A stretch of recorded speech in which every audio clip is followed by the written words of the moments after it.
반갑습니다. 네. 네. 또 새로 오신 또 분이 계시네요. 네. 우리 수련 선생님 저기 프린트물 드렸습니다. 예, 드렸어요? 네. 그래요. 새로 오신 분 필명이 우리 정훈이 되시고요. 네, 반갑습니다. 네. 그리고 또 새로 오신 분이 그렇죠. 칼수. 네. 말씀드렸습니다. 칼국수를 좋아하신다고요? 저도 칼국수 좋아합니다. 예. 반갑습니다. 네. 또 이렇게 신입생이 되어가지고 또 이렇게 공부를 또 하시게 되었네요. 예. 이 공부라는 거는 다행히 끝이 없어서 어떤 분이 그래요. 제가 이제 심정개발 이 강좌를 이제 여러 곳에서 개최를 하는데요. 이 공부가 끝이 없다는 거예요. 도대체가 이게 끝나는 공부가 아니라 이거예요. 이 마음 수양이니까. 그래서 좋다고 합니다. 그래서요. 예. 그래서 이게 참 지긋지긋하가 아니라 계속 할 수 있다는 거. 예. 그런 얘기를 했고요. 공자님은 그런 얘기를 했죠. 하기 시습지면 부력 여러라고 했죠. 예. 배우고 때로 익히면은 부력 여러와. 예. 그래서 또한 기쁘지 않은가 이렇게 했죠. 예. 이렇게 배우고 때로 익히면 배운 것을 내가 생활에 적용하면은 그것이 딱 통할 때 그 기쁨이 있다는 거죠. 예. 우리가 이 공부하는 거는 내면의 이제 기쁨이에요. 기쁨이 없다면은 공부가 안 된다고 보면 돼요. 그럼 공부가 왜 안 되냐? 그거는 내가 자세가 지금 형성이 잘 안 됐다는 거죠. 자세가. 그래서 공부한다는 것은 내 마음을 다스리는 거요. 자세를 바로 잡는다는 거죠. 왜 공부를 해야 되느냐? 지금 우리가 공부하는 것이 마음 공부예요. 마음 공부인데 마음 공부라는 거는 지혜의 부분이에요. 우리가 공부라는 게 두 가지가 있죠. 하나는 지식 공부가 있죠. 세상살이 할 수 있는 세상 공부라고 봐야죠. 지식 공부가 있고 마음 공부가 있다는 거예요. 그러나 이 지혜라는 공부는 언제나 필요한 거예요. 나이가 어리나 나이가 들었나 학생이나 선생이나 할 것 없이 이건 필요하다는 거예요. 지혜라는 거는 목욕하는 것 같다고 했죠. 세수 안 할 수 없잖아요. 누구나 다. 대통령도 세수를 해야 되고 어린아이도 세수를 해야 되고 마찬가지로 몸을 그렇게 닦듯이 마음도 그러한 과정이 늘 필요하다는 거죠. 심성개발 시간이 현재가요. 심성개발이고 또 처음 오신 분들도 있으니까 다시 한번 이렇게 짚어보는 거예요. 심성개발 시간이다. 이거는 제 마음 공부예요. 그럼 마음 공부에서 뭐 하자는 거냐 이거예요. 목표가 두 가지가 있습니다. 하나는 내적인 목표가 있고요. 또 하나는 외적인 목표가 있습니다. 내적인 목표는 뭐냐? 내가 마음 공부를 해서 마음의 평화를 얻어보겠다는 거예요. 네. 공부하지 않으면요, 생각이 많아져요. 저절로 그렇게 돼요, 저절로. 공부 안 하면은 생각이 복잡해지고, 마음속에서 안 좋은 생각이 많이 일어나고, 원망비방하고, 쓸데없이 남일에 간섭하게 되고, 무리한 승부수를 띄우다가 내가 자꾸 상처를 입고 그렇게 됩니다. 그렇게 저절로 되게 돼 있어요. 그래서 마음의 평화가 없죠. 그래서 우리가 마음 공부를 통해 가지고 평화를 얻겠다는 거예요. 내 마음의 평화. 내 마음의 평화가 생기면은 내 마음이 내 마음 가운데서 그득한 고요와 함께 자신감, 편안함이 온다는 거죠. 예, 그래서 내적으로는 우리가 마음의 평화를 얻는 거고요. 외적으로는 어떠느냐? 바깥으로 보이는 외적으로는 생활의 즐거움이에요. 뭔가 즐거운 거예요. 예. 사는 게 즐겁고요. 밥 먹는 게 즐겁고 일하는 게 즐겁고 이것이 바로 외적인 목표예요. 그러면은 마음의 평화가 생기게 되면 외적인 목표는 저절로 형성이 되는 거예요. 내 마음이 평화로우면은 즐거움이 많아져요. 왜냐? 마음이 고요해지면은 여러 가지 우리가 이 세상살이에 대해서, 계절의 변화에 대해서 즐거운 노래 예, 이 세상살이에 대해서 느낌이 잘 다가오게 돼 있어요. 그래서 오늘도 보니까 별을 뵀더라고요. 벌써 요 벼 성전 좀 빠른 건가 봐요. 수련 앞에. 그쵸? 예, 그 벼마다 이제 품종이 다른데 빨리 익는 품종인가 봐요. 예? 그렇죠. 예. 가을이 오고 그런 걸 보면서 이제 가을이 왔구나. 그죠? 예. 그리고 이제 그냥 넘어가는 게 아니라 또 노래도 한 소절 불러요. 가을인가. 우리 중고등학교 때 그런 노래 많이 부르지 않았습니까? 가을인가.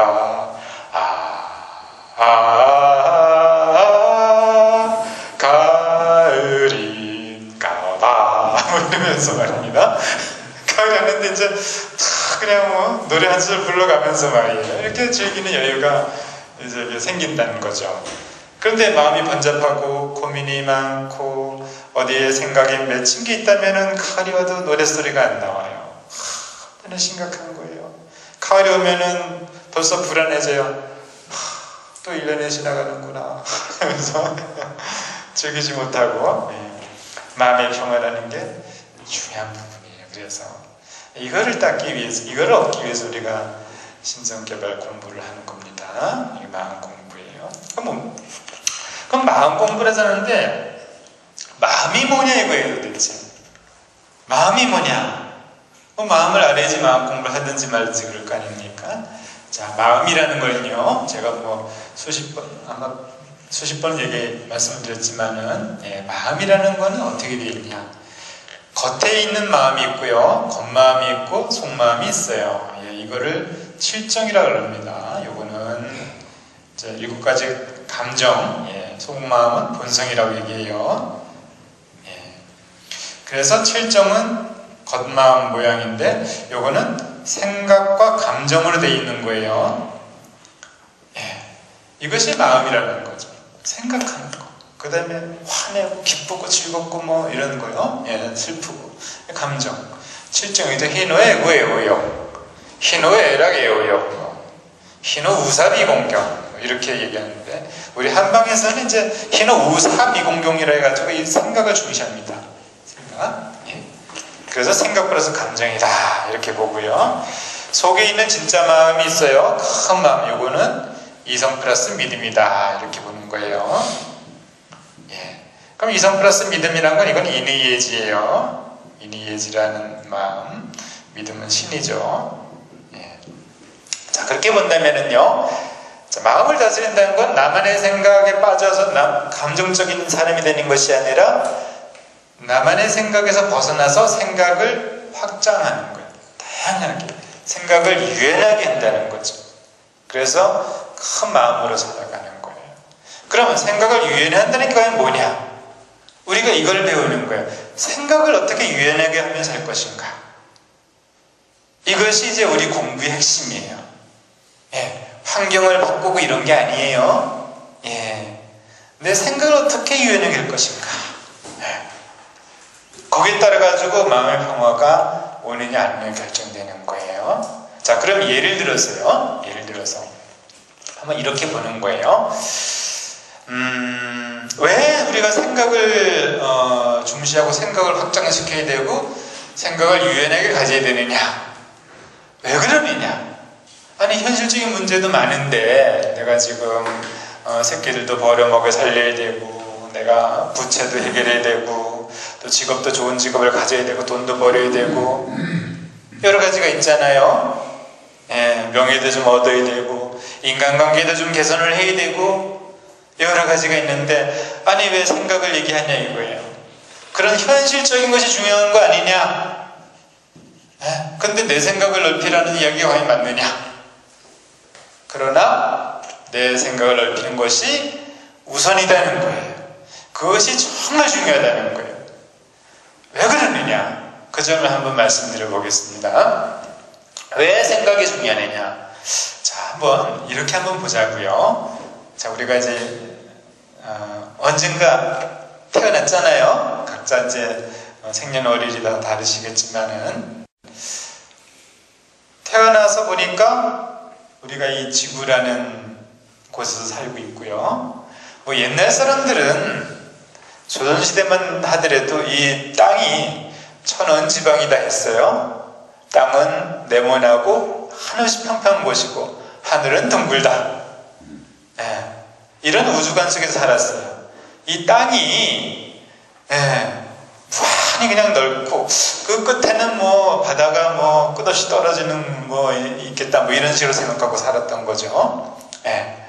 근데 이제 우리는 지금 알잖아요. 아, 지구가 이렇게 동그랗고 태양을 돌고 있고 뭐 이런 거 알잖아요. 어쨌든 이런 세상에 살고 있는 거예요. 그래서 눈을 뜨고 나면은 뭐 여러 가지 뉴스거리도 들리고, 사람들도 많이 있고, 우리는 또 이 세계에서도 동양에서도 한국 이렇게 살고 있잖아요. 이게 현실이 아니냐 이렇게 보는데요. 그런데요, 한번 이렇게 보자고요. 만일 내가 태어나지 않았다면 이 세상이 이렇게 존재할까요? 우리 태백님 어떻습니까? 내가 태어나지 않았다면 이 세상이 존재할까요? 존재하는 것 같습니다. 네? 존재? 안 태어나도 세상은 존재하지. 그렇죠. 안 태어나도 세상은 존재하잖아요. 내가 안 태어나도요. 그런데 다시 한번 보자고요. 내가 안 태어나도 세상은 존재해요. 그리고 내가 죽어도 이 세상은 존재할 거예요.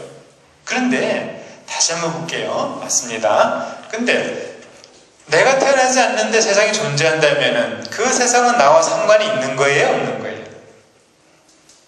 상관이 없죠. 전혀.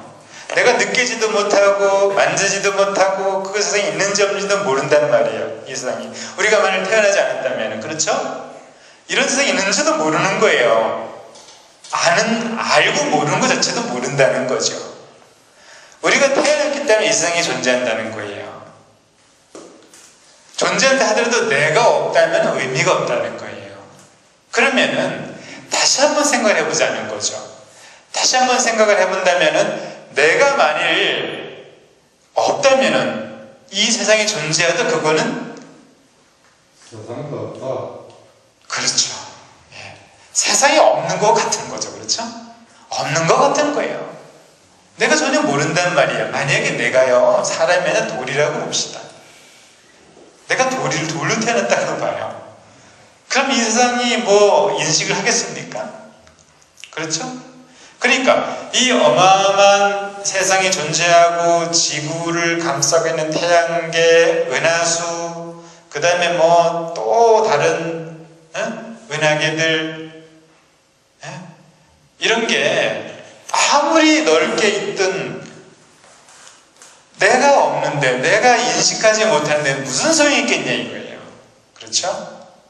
그러니까 현실이 그렇게 거대하고 중요하고 내가 태어나든 안 태어나든 이렇게 존재한다 할지라도 내가 없다면 이건 아무 의미가 없다는 얘기예요. 예, 똥똥하자는 거예요. 말짱하다 헝이라는 거죠. 내가 없는 세상에 무슨 의미가 있겠냐 이거예요. 예. 그렇기 때문에 이 우주가 이 세상이 아무리 커도 아무리 현실 아무리 실감이 난다 하더라도 내가 없으면 이 현실은 없는 거나 마찬가지라는 거. 그렇다면은 나에 따라서 달라지는 거죠. 내가 태어났기 때문에 이 현실이 존재하는 거고요. 나에 따라 가지고 내가 있기 때문에 현실이 중요하다 하는 거예요. 그렇기 때문에 이 현실이라는 거는 어떻게 보면은 굉장히 우리가 중요하게 느껴지지만 아무것도 아닐 수 있다는 거예요. 현실은 없다고 봐야 되는 거예요. 이런 이야기를 누가 했냐 하면은 성현들이 하셨어요. 석가모니가 이게 없는 거다. 오온이 개공이다. 오온이라는 게 세상 우리 눈에 보이고 귀에 들리는 전체를 얘기하는 거예요.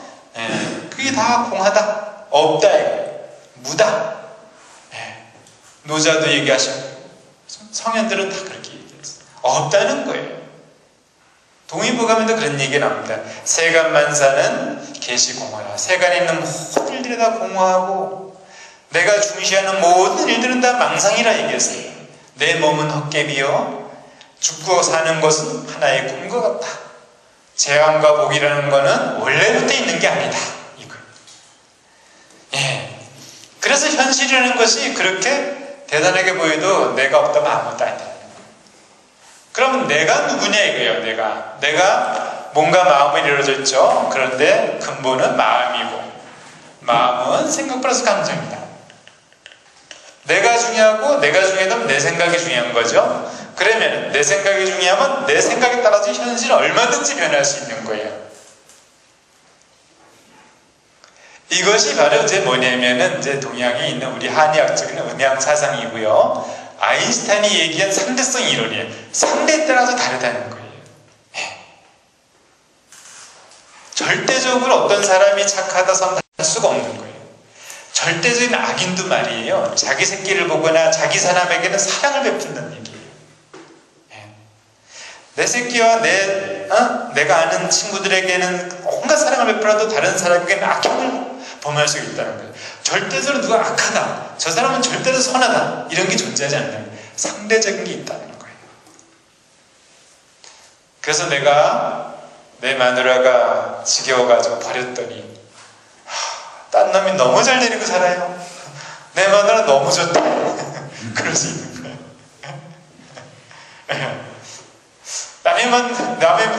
남의 애인이 관심이 내가 많은데 그럼 내 마누라는 다른 사람에게 또 관심이 있는 거예요. 모르는 상대적인 거예요. 상대적인.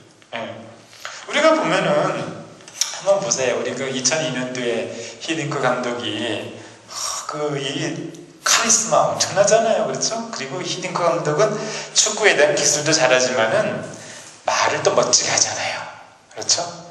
철학적인 말이에요. 그리고 그때 한국 축구를 진단할 때 우리는 늘 한국 축구가 그런 생각을 했어요. 야, 우리는 한국 축구는 로봇 축구야. 체력은 좋은데 기술이 없어. 기술이. 근데 히딩크 감독은 거꾸로 얘기했잖아요. 한국 축구 기술 좋다고. 기술은 문제가 없다는 거예요. 체력이 문제다. 그래서 체력 훈련 파트너를 딱 그 코치를 기용해가지고 체력을 시켜놨더니 이거 한국 축구 엄청났잖아요. 물론 우리 이제 나라에 사니까 당연히 이제 우리의 그 풍토에 맞는 그런 걸로 인해서 또 관중의 응원을 해서 한 것도 있지만은 어쨌든 그 히딩크 감독이 우리나라 대표를 맡아가지고 그렇게 4강까지 올랐다는 거에 대해서는 아무도 부인하지 않잖아요. 그 멋진 히딩크 애인은 어떻습니까? 히딩크 애인이 어떤 사람이죠? 우리가 보기에는 금발의 그냥 멋진 미녀 같은데, 그죠? 네, 흑인이잖아요, 그죠? 네, 흑인이고 또 봐도 이렇게 외모가 이렇게 그 정도 명장이 많은데 돈이 없으니까 뭐가 없어요. 다른 여자들 한두 있겠어요? 왜 그러겠어요? 맞는 거예요, 그죠? 뭐가 맞는 거예요? 철학이 맞든 사상이 맞든 아니면은 소꿉놀이 할 때 밤에 소꿉놀이가 너무 잘 맞든 그건 모르는 거죠. 상대적이라는 거예요. 상대적인 거예요. 현실도 상대적인 거예요. 상대적인 건데 상대적인 것은 뭐냐? 생각하게 달렸다는 거예요. 그래서 우리나라 사람들이 가장 존경한 사람이 두 분 있죠? 어느 분이죠? 우리나라 사람 중에서 우리나라 사람이 제일 존경하는 분. 첫째 분? 세종대왕. 또 둘째 분? 이순신 장군. 그죠? 많은 사람들이 제일 존경하는. 이순신 장군 생각이라는 게 우리가 생각은 다르잖아요. 그때 이제 좀 모함도 받고 좀 어려운 시절에 있었을 때 너무나 이제 수군도 다 흐트러지고 그랬는데 이순신 장군의 생각은 이렇잖아요. 신에게는 아직 12척의 군함 뭐예요? 12척의 거북선? 거북선은 아니죠. 하여튼 군함 전송에 배가 있다. 전송. 13척인가요? 열세척의 신에게는 배가 있다. 그게 뭐야? 아직도. 그렇죠? 아이고 내가 이제 열세척밖에 없어. 이게 아니라 아직도 열세척의 배가 있다. 생각이 그렇다는 거예요. 그것이 바로 우리가 생각을 유연하게 한다는 거예요. 지금 우리가요, 내가 생각이 굳어진다는 건 어떤 뜻이냐면은 현재 나의 입장을 보자는 거예요. 나의 입장을 보게 되면은, 자, 보기에 나름이에요. 나는 지금 이제 내 상태가 이만큼이라고 봅시다. 이만큼이에요. 내가 뭐 돈도 없고 가족도 잃고 또 몸에 병도 있고 죽겠다 이거예요. 그러나 이것을 어떻게 생각하느냐에 따라서 다르다는 거예요. 그 기준을 이만큼 올려놓고 생각을 하게 되면은 항상 나는 불행해요. 속상하고. 그리고 내가 옛날에 가졌던 거를 잃었다고 생각한다 보면은 가슴이 막 아파요. 그렇죠? 예. 과거에 내가 충분히 누렸던 풍요, 그때 갔던 재산, 내가 한순간에 좀 무리를 하다가 다 까먹었어요. 예? 그걸 생각하면 잠이 안 옵니다. 내가 그 재산을 그냥 가지고 지금 있었다면은 편안하게 잘 살았을 텐데. 이 생각이 우리를 괴롭히는 거예요. 뭐냐? 그 생각이 자꾸 더 가지려는 마음, 내가 가졌던 것을 잃었다는 생각을 하게 된다면은 나는 고통스러울 밖에 없어요.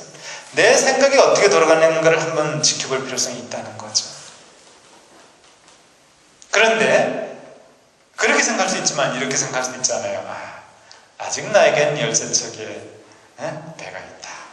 아직 나에게는 내가 공부를 할 수 있는 머리도 있고, 아직은 나에게는 내가 기거할 수 있는 이런 수련원도 있고, 아직은 내가 걸을 수 있는 두 다리가 있고, 아직도 내가 눈으로 볼 수 있고, 아직도 나와 더불어서 이야기할 수 있는 사람들이 옆에 있다.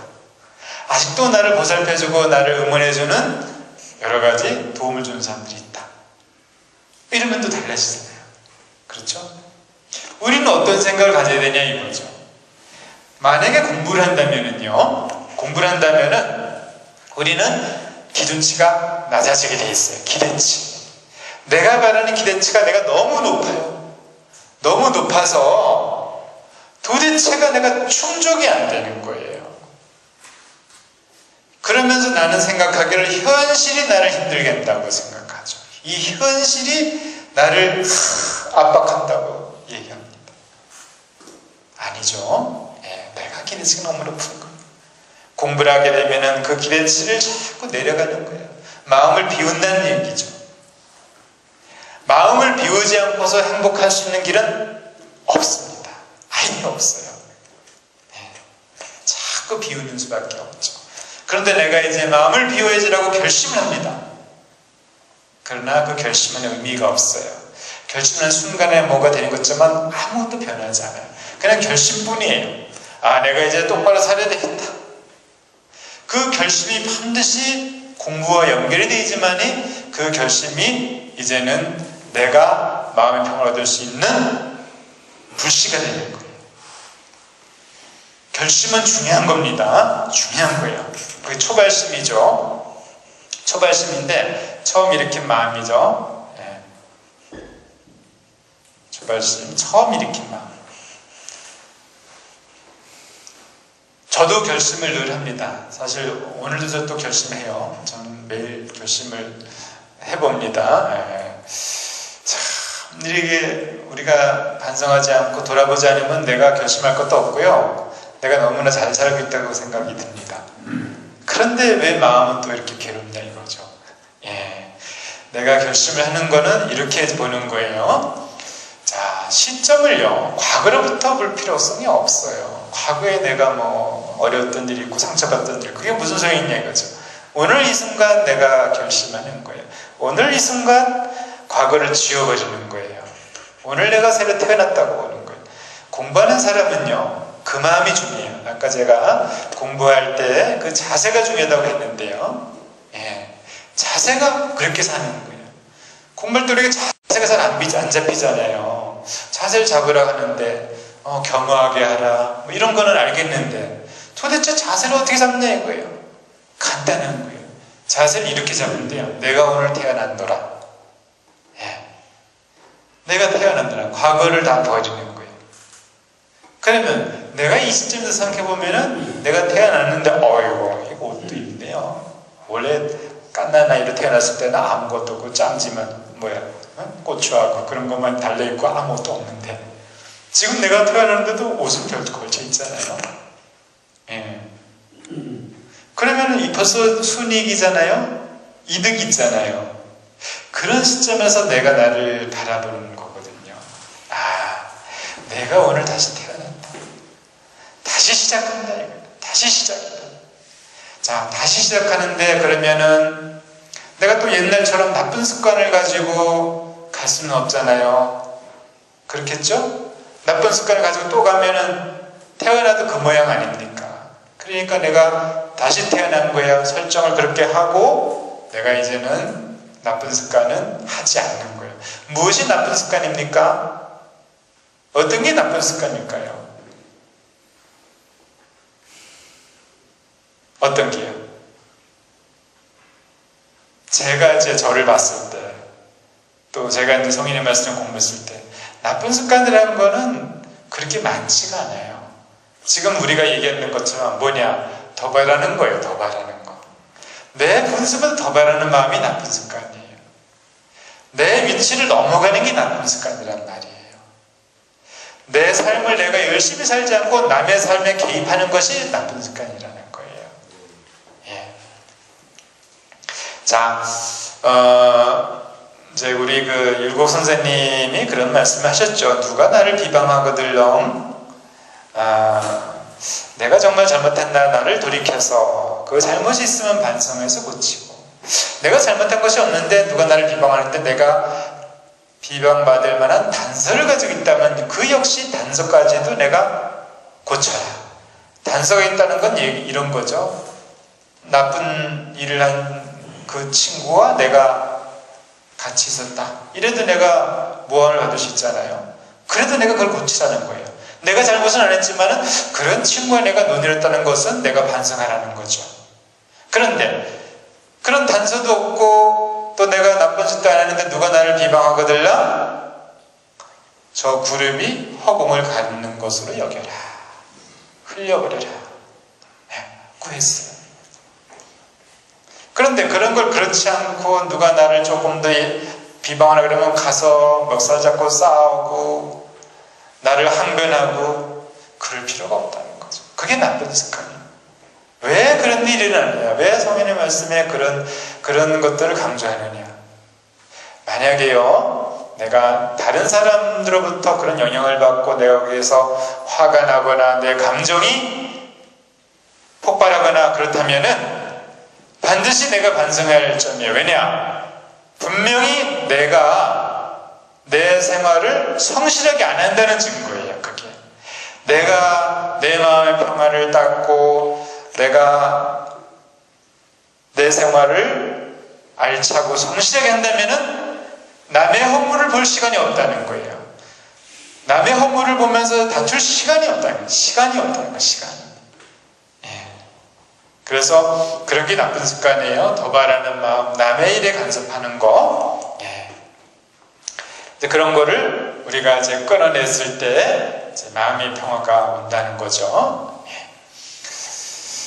자, 그래서 이제 그 생각을요, 내 뜻대로 생각하고 내 감정 일으키고 내 생각대로 안 되면 화나내고 이런 사람이 아니라 철저히 내가 오늘 어떻게 성실하게 살 것인가? 나에게 주어진 일은 무엇인가? 이것을 어떻게 내가 잘 수행할 것인가? 그리고 어떻게 내 마음의 평화를 유지할 것인가? 라는 그 생각 하나를 잡고 간다면은 나는 마음이 넓어질 수 있고 또 생각도 많이 비워져서 훨씬 더 풍요로울 수 있다는 거예요. 자, 그런데 그런 이제 가능성을 염두에 두고 우리가 이제 이런 좋은 글귀를 읽으면서 내 마음을 한번 열어보는 겁니다. 지금 이제 그런 시간이에요. 그래서 또 한번 공부를 해볼게요. 자, 저번 시간에요. 몇 번까지 했었죠?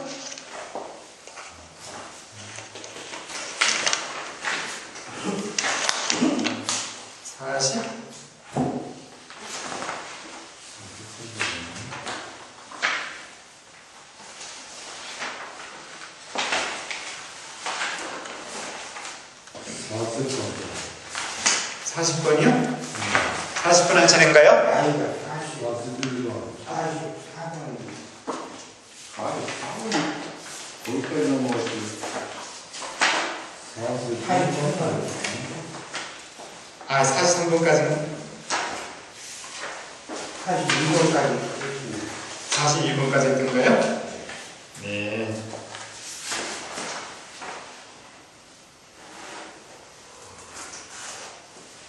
아, 42번까지 맞아요? 예, 맞습니다. 예, 그래요. 43. 다른 사람 주의를 동안 아, 선생님 아주 산뜻하게 기억하고 계시네요. 예, 좋습니다. 자, 그럼 43번을 한번 읽어보겠습니다. 우리 그러면 여기 부분부터 읽어볼까요? 우리 선생님 읽어보실래요? 자, 여유만만. 여유님, 네. 여유만만님, 네. 43번이요? 세상 사람들보다 한 걸음 높은 곳에 뜻을 두지 않는다면 먼지 속에서 옷을 털고 진흙탕 속에서 발을 씻는 것과 같으니 어찌 떼들을 수 있겠는가.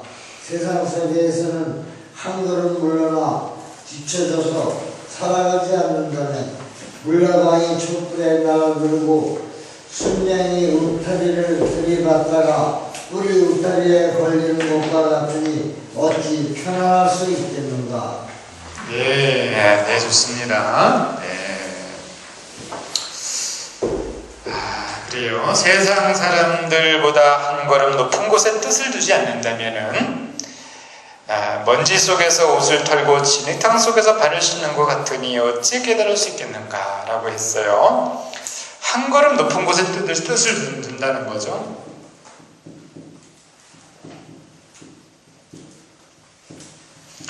한 걸음 높은 곳에 뜻을 둔다. 예. 이것이 이제 어떤 의미냐 이거죠. 이것이 바로 기준점을 고매하게 가지는 거죠. 기준점을 고매하게 가진다는 것은 우리가 살아갈 때 어디에 목적을 두느냐. 아까 우리가 공부하는 사람은 분명한 목표가 있더라죠. 내적 목표가 뭐죠? 내 마음의 평화. 예, 좋습니다. 내 마음의 평화요. 내 마음의 평화에 기준점을 두고 사는 거예요. 내 마음의 평화에. 어떻게 하면 내 마음의 평화를 이룩할 것인가에 늘 관심을 둔다는 거죠. 그래서요. 다소 현실을 내가 왜곡하더라도요. 다소 내 마음이 평화롭도록 생각한다면은 그것이야말로 한 걸음 높은 곳에 뜻을 둔다는 거죠. 예를 들어서 이렇게 볼 수 있습니다.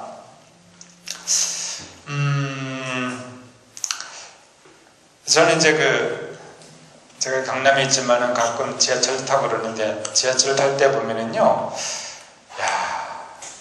지하철 타는 비용이 뭐 1,000원, 1,100원 이렇죠. 예. 그런데 이건 너무 미안하잖아. 1,100원에 어떻게 이렇게 풀 서비스를 이렇게 나를 위해서 이렇게 땅을 파놓고 기차를 오게 하고 말이야. 나 하나 태우려고 1,100원 내는데. 예? 그리고 내 혼자 타면은 외로울까봐 많은 사람들까지 다 이렇게 초빙을 해가지고. 예. 아니 1,100원이 너무 싸잖아요. 낮은 데에서 가는 거 사실은 그렇지는 않잖아요. 다 어떤 목적이 있어서 만든 거지만은 그렇게 생각할 수 있는 거예요. 현실과 좀 다르게. 왜? 내 마음이 기쁘도록 생각해 보는 거예요. 항상 그렇게. 실제 저 사람이 왜 나한테 선의를 베풀까 이렇게 생각할 필요도 없는 거예요. 예를 들어서 말입니다. 제가 아주 어릴 때요, 전 시골에 자랐어요. 그래서 도너츠 이런 거를 시골에서 먹을 수가 없잖아요. 근데 어느 날 이제 동생하고 시골에서 이제 면 따니에 거기 청풍면인데 갔다가 이제 오는 길이었어요. 그런데 제가 제천 아주 시골에 자랐거든. 제천 시내 사람들이 좀 이 강가에 놀러 왔나 봐요. 그런데 놀러 왔는데 우리를 가는, 전 이제 꼬맹이였었죠. 초등학생 때니까. 꼬맹이를 불러다가 도넛을 한 사람 주는 거예요. 그래서 너무 맛있는 거예요. 그걸 지금도 잊을 수가 없어. 얼마나 맛있었으면 지금도 머리에서. 예.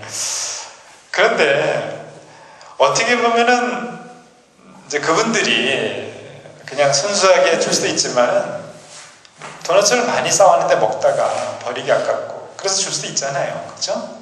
예. 그냥 처분하기 아까워서 사람에게 줄 수도 있다는 얘기예요. 그런데 그런 걸 생각하면서 에이 뭐 지들이 먹다가 뭐 남는 거 주는 거 뭐 그거 뭐 내가 감사해야 돼 이렇게 생각할 필요도 없는 거죠. 그렇죠? 먹다가 남은 걸 주든 아니면 진심으로 주든 중요한 건 내가 도넛을 먹을 수 있다는 거예요. 중요한 건 내가 도넛을 받았다는 거예요. 그럼 내가 즐겁게 먹으면 된다는 거죠. 그리고 기왕지사 어떻게 저든 간에 생각할 거 없이 저분들이 준 거는 사실이니까 내가 저분들에게 감사하면 내 마음이 더 평화롭잖아요. 그러니까 생각을 그렇게 가져간다는 거죠. 마음이 평안하는 건 내가 평화롭도록 현실은 어떤지 몰라요. 왜 줬는지도 모르지만은 그거 알 필요가 없다는 거죠. 네. 그렇게 자꾸 생각을 가져간다는 거예요. 그런 것이 바로 사람을 이제 인간 생활할 때도 고매한 곳에 뜻을 둔다라고 이제 볼 수가 있는 거죠. 네. 내 마음이 평화롭도록 내가 즐겁도록 생각하는 거거든요. 네. 그래서 그런데 그렇게 뜻을 주지 않고 먼지 속에서 옷을 털고 진흙탕 속에서 발을 씻는 것 같으니 어찌 깨달을 수 있겠는가. 너무 많이 우리가 평가를 한다면, 너무 많이 생각을 한다면요 이런 일이 일어난다는 거예요. 네. 판단과 웬만한 판단을 내려놓는다면은 우리 삶이 굉장히 편해져요. 저 사람이 예를 들어서 오래간만에 동창이 전화를 할 수도 있잖아요. 그런데 처음에는 이제 그 동창이 이제 보험사 직원이에요. 그래서 이제 야 반갑다 친구야. 어? 처음에는 이제 본색을 안 드러내죠. 근데 와서 명함 내밀면서 나 사실 이런 일을 하는데 좀 어렵고 좀 도와줘. 그렇게 한다 하더라도 내가 오랜만에 그 친구를 봤다면 그것도 기쁨이 될 수 있거든요. 그렇죠? 예. 그리고 내가 들어줄 수 있으면 들어주는 거고 아니면 좀 미뤄도 되는 거고. 중요한 거는 내가 주체적으로 살아가는 게 중요한 거예요. 주체적으로 해석하는 게 중요한 거예요. 그 덕분에 친구를 만나면 즐거울 수 있는 거잖아요. 그러니까 제가 왜 저랬을까?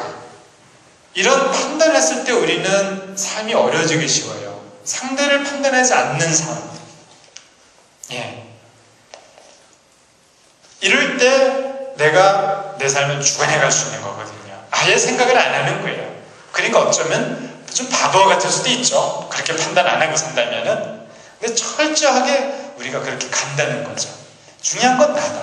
내가 이제 이 세상에 존재한다. 그러니까 내가 모든 해석을 내 식대로 하는 거예요. 내 마음이 평화롭도록. 내가 아무리 많은 걸 얻고 뭐 많은 대인관계를 가지고 산다라도 내 마음이 불편하다면은 의미가 없는 거거든요. 내 마음이 불편하다면은 또 내가 뭔가 잘못하고 있는 거고. 예.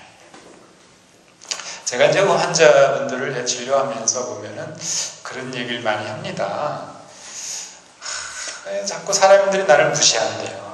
나를 무시하고 말을 함부로 하고 또 표정도 안 좋고 그래서 괴롭다는 거예요. 나를 괄세를 한다. 나를 무시한다. 예. 그래서 제가 이런 얘기를 하죠. 그거는 사람들이 당신을 무시하는 게 아니라 당신 자신이 당신을 무시하고 있는 겁니다. 이렇게 제가 좀 얘기를 해주거든요. 그러면은 저한테 이제 반격을 합니다. 아니 그러면 선생님은 누군가 선생님에게 이렇군 저렇군 자꾸 얘기하고 함부로 말하고 그래서 선생님 기분이 좋아요? 저한테 이렇게 물어요. 네. 그러면은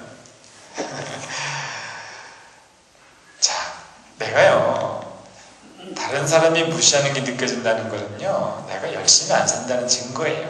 그게 그거 100% 맞습니다. 저도 제가 제 삶 열심히 안 살면 남이 무시하는 게 느껴져요.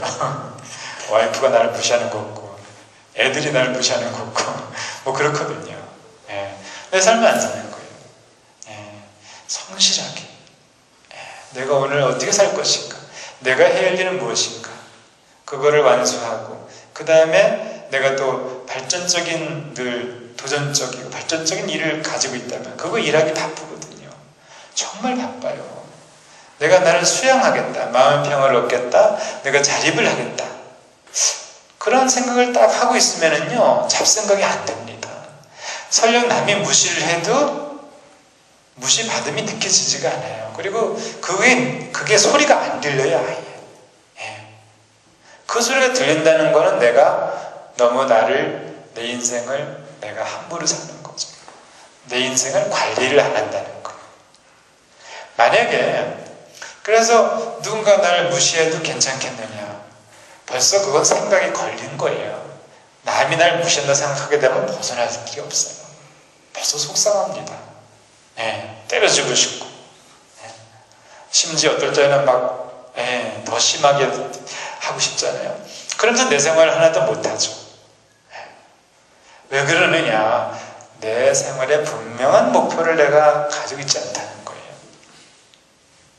우리가 목표라는 게요 꼭 거대할 필요는 없어요. 예를 들어서 이렇게 목표를 정해도 보는 거예요. 내가 좀 가난해졌어요. 돈이 없어. 좋다. 그럼 100만 원을 한번 벌어보자 이거예요. 100만 원을 벌어보자. 이렇게 목표를 세울 수도 있는 거예요. 그런데 이제 100만 원을 버는 방법은 우리가 건전하게 가야죠. 100만 원을 벌 걸 목표로 삼아가지고 가도 되는 거예요. 이거 이룰 수 있는 거잖아요. 그렇죠? 어떻게 100만 원을 벌 것인가? 건전하게. 그렇게 어떻게 자립할 것인가? 그 첫 발자국이 이런 거거든요. 100만 원 버는 거거든요. 그 다음에 또 1000만 원도 벌어보자. 이렇게 목표를 세울 수도 있잖아요. 이런 분명한 목표가 있다면은 더 이상 다른 인간관계로부터 내가 얽매이지 않아요. 왜? 시간이 없기 때문에. 내 마음의 평을 얻어보겠다. 그런 목표를 가지고 가도 괜찮아요. 그러면은 성인의 말씀을 읽기도 바쁘고 나의 성찰하기도 바빠요. 시간이 하루 종일 바빠요. 내가 절대 화풀이 안 한다는 분명한 목표를 가지게 된다면은요 하루가 아주 그냥 타이트해요. 그것이 바로 이제 내가 각성이 돼 있는 상태죠. 각성. 공부라는 거는 생각을 넓히는 작용이 되지 하지만은 다른 말로 표현한다면 내가 깨어있는 상태예요. 바짝 깨어있는 상태. 각성된 상태죠. 바짝 깨어있어야죠. 마음이. 공부를 하면 이 상태에 이르게 되거든요. 자꾸 마음이 깨어나요. 좋은 긴장감이 쫙 흐르고 내가 조용히 앉아서 구름을 보더라도요 정신이 바짝 깨어있습니다. 이 현실의 모든 것들이 다 느낌이 다가오는 거예요. 계절의 흐름도 다가오고. 그런데 공부를 하지 않으면 잠들어 있다는 거예요. 무지 목매에 빠지고 잠들어서 뭐가 뭔지 모르고 힘들어요. 최면 상태인 거죠. 공부를 안 하면 최면 상태에 빠져 있어요. 힘들고 지치고 짜증만 납니다. 무료해요. 기분이 하나도 안 납니다. 밥을 먹어도 밥맛이 없고 단풍이 들어도 큰 느낌이 안 오는 거예요. 각성이 안 된 상태라는 거죠. 자기의 뚜렷한 이런 목표가 없고 마음이 흐리멍텅해져가지고 그러니까 우리가 그 각성된 상태를 가지지 않으면 내가 힘이 들어져요. 뭔가 힘이 들어요. 그런 각성된 상태로 살게 되면은 안 보인다는 거죠. 다른 사람의 그런 이야기들이 안 보이는 거예요. 누가 나를 비방한다면 벌써 내가 걸려들었기 때문에 빠져나갈 구멍이 없어요. 시간을 가지고 다 그 고통을 겪어야 되는 거예요. 그래서 항상 이제 그게 중요한 거예요. 그래서 이 생각에 빠져서 이렇게 자기만 생각에 빠져있다면 먼지 속에서 옷을 털고 진흙탕 속에서 발을 씻는 것 같다고 했어요. 먼지 속에서 옷을 털어봤자 그 먼지가 또 옷에 들어가죠. 진흙탕 속에서 발을 씻어봤자 또 진흙 받치니까 의미가 없죠. 어찌 깨달을 수 있겠는가, 어찌 얻을 수 있겠는가 했습니다. 세상살이에서는 한 걸음 물러나 뒤쳐져서 살아가지 않는다면 불나방이 촛불에 날아들고 숫 양이 울타리를 들이받다가 뿔이 울타리에 걸린 것 같으니 어찌 변할 수 있겠는가. 이 구절을 읽으시면서요 느낌이 옵니까? 이런 경험들이 있으십니까? 어때요? 우리 천은 선생님은 어떻습니까? 과거에 이런 경험들이. 무턱대고 네, 막 앞뒤 가리지 않고 막 네, 네, 세상 무서운 줄 모르고 네, 막 하다가 네, 너를 거를 당한 적이 있습니다. 네, 그렇죠. 네, 참 저도 이런 거 많아요. 그냥 앞뒤 정말 가리지 않고 그냥 들이밀다가 어떻게 되겠습니까? 그것만큼 내가 당하는 거예요. 예. 우리가 먹는 것도 마찬가지 아닙니까? 앞뒤 가리지 않고 앞에 있는 거 다 먹어봐야 어떻게 됩니까? 위가 빵빵해지면서 괴롭잖아요. 마찬가지거든요. 내 분수를 모르고 달려들게 되면 그만큼 바로 응징을 당하게 되죠. 예. 그러니까 항상 내 분수를 알아야 된다. 분수를 알게 되면은 만족할 줄 알게 되고 쓸데없는 욕심을 가지지 않게 되는 거죠. 이걸로 인해서 상처를 입는 거예요. 내가 되지도 않는 모임에 뭐를 맡았어요. 예, 통솔이 됩니까? 나 하나도 통솔이 안 되는데. 그렇죠? 그리고 되지도 않는 사업에 힘을 쏟습니다. 자기 자신을 몰라서 하는 거 아니에요. 그렇죠? 예, 딸 수도 없는 도박에 내가 올인합니다. 자기를 모르는 거예요. 예, 그러니까 어떻게 되겠냐 이거예요. 뿌리 울타리에 걸리는 양과 같다. 불나방이 촛불에 뛰어드는 것 같다. 나는 그러고 있지는 않는가? 왜? 깨어있지 않기 때문이야. 최면에 의해가지고 자기가 최고인 줄 알아요. 내가 잘난 줄 알고 있습니다. 그리고 내 생각이 맞는 줄 알아요. 현실은 그렇지 않아요. 현실이라는 건 천하게 흐릅니다. 근데 나는 내 혼자 꿈을 꿔요. 내가 맞다고. 그리고 거기다가 모든 거 올인합니다. 어떻게 되겠냐 이거죠. 네. 자, 그런 거예요. 우리가 이제 이런 적이 없었나 반성을 해보자는 거죠. 네. 그리고요, 한 10분 좀 쉬었다가 좀 할게요. 예.